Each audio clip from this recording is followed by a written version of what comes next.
I now put Jeb Bush in the Hillary Clinton camp. We've been saying, is he going to run? Is he going to run? Is he going to run? I say now we put him in the, he's running. Yes. His only decision is to stop running. Yes. Fair? And it was the email release that said to me, this is happening. Losing 15 pounds, look, we'd all like to lose 15 pounds. I have it on very good authority from sources close to the governor. He thinks it's closer to 20. Okay.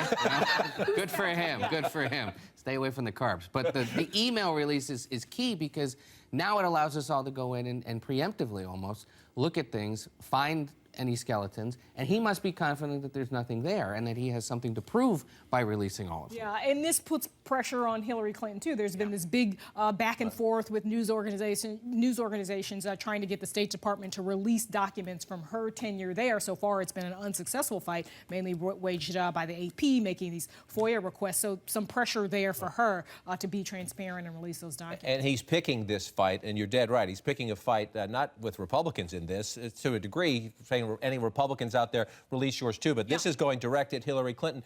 What does it tell us? Of course there'll be. He served 2 terms as governor in a very big state. Of course there'll be controversial stuff in these emails. But Politics 101, get it out early, right? That's right.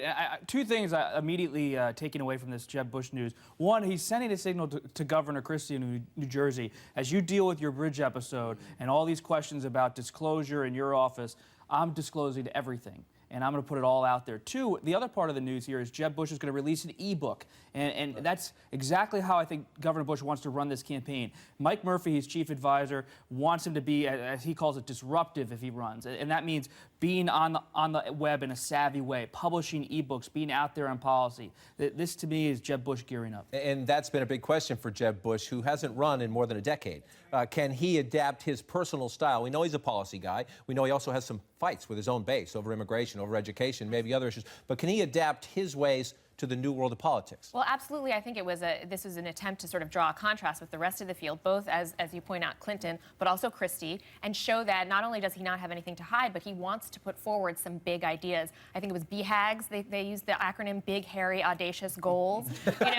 This is like designed for a Twitter hashtag. I think it is a real attempt to sort of propel himself into the new world order of campaigns. But if you think about it, I mean, if Hillary Clinton does get into the race, which I think we all expect she will, and Jeb gets into the race, it's going to be a throwback. I mean, you're going to have a Clinton against a Bush once again. And I mean, so that's kind of an irony here. He is trying to be a new disruptive kind of candidate. But in a lot of ways, this would be a campaign, if it's the 2 of them, that's a very old sort of Governor Bush would have to get through the primaries first. And we've all seen, the Republican Party still in the middle of this tug of war over who we are, what we are, after his brother. Since George W. Bush left, the Republicans have been debating who are we conservative, though. I mean, I think part of the reason Governor Bush is going to release his e-book is he's trying to remind conservatives that when he was governor, he was a conservative darling. He was Tea Party before Tea Party to a lot of people on the right. He has to remind conservatives of that as he re-enters the field.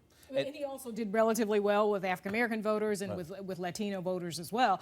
So, that's something that Rand Paul is laying claim to, but he's got a pretty good record as well. If you call around, some big fundraisers say they've spoken to Governor Bush, and he says, give me a little time, hold your powder, don't sign up with anybody else. Some of his staff people are calling into states and saying, give us a little more time. But the big dogs have not received, especially in Iowa and New Hampshire, have not received a direct call from the governor saying, I'm in. That makes some people a bit hesitancy that this is a dance, but that he won't actually get onto the floor. Well, he and Hillary Clinton both, I think, have this, they probably more than most people understand, a 2-year campaign versus maybe a, 18-month campaign or a 16-month campaign, much easier to handle. I mean, that's 2 solid years of having your entire life looked at every single day. And I think they understand that with their name power, they can wait if they can afford to. The other thing that was strategically smart about this whole, the story about the 250,000 emails. There was another story that came out this week about Jeb Bush, about his sort of financial status. Working for venture capital firms, some overseas investments. Right, that some people said, well, he's got the Romney problem. So in many ways, they've changed the subject from that to say, this guy's running, he's not afraid of looking like Romney.